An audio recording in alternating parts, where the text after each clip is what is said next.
মাঝরাতে ঘুম ভেঙে গেলে পাশে স্বামীকে খুঁজল তরুণী। নেই। চোখ কচলে উঠে বসল।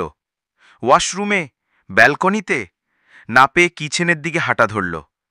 1 কাপ কফি হাতে কিচেনে বসে আছে স্বামী, আর একদৃষ্টে তাকিয়ে আছে সামনের দেয়ালে ঝুলন্ত 16x20 ফ্রেমের ছবিটার দিকে।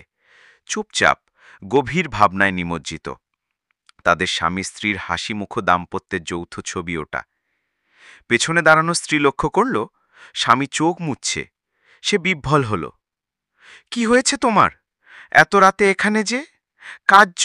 আমাকে বলো প্লিজ। স্ত্রীর কণ্ঠস্বর ধরে এলো। স্বামী মাথা তুলে তাকালো স্ত্রীর দিকে। প্রিয়তমা, আজ 20 বছর পূর্ণ হলো আমাদের দাম্পত্যের। 20th anniversary.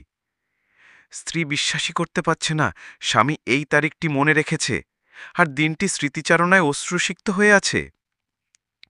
স্বামী স্মৃতিচারণা করে চলেছে। তোমার মনে পড়ে 20 বছর আগের সেই দিনটা? আমাদের ডেটের? আমি তখন 18 আর তুমি 15। স্ত্রীর গণ্ড গড়িয়ে আনন্দাশ্রু নেমে এলো। স্বামীর এমন ভালোবাসায় সে বিমুগ্ধ। তার চুলে বিলি কেটে দিতে দিতে কোনো মতে বলতে পারল সে, আমার মনে আছে প্রিয়তম।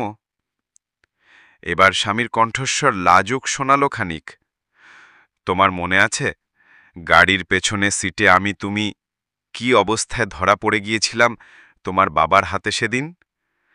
মনে আছে তো? আছে।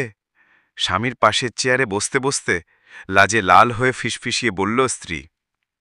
স্বামী অধীর হল।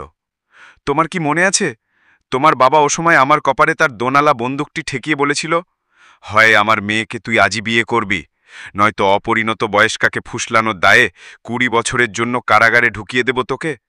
আছে মনে? মিষ্টি স্বরে জানালো স্ত্রী। আছে তো, এটাও মনে আছে। আর সেদিনই তুমি আমাকে বিয়ে করে নিলে। আছে মনে আমার প্রিয়তম। হাহাকার করে উঠল স্বামী।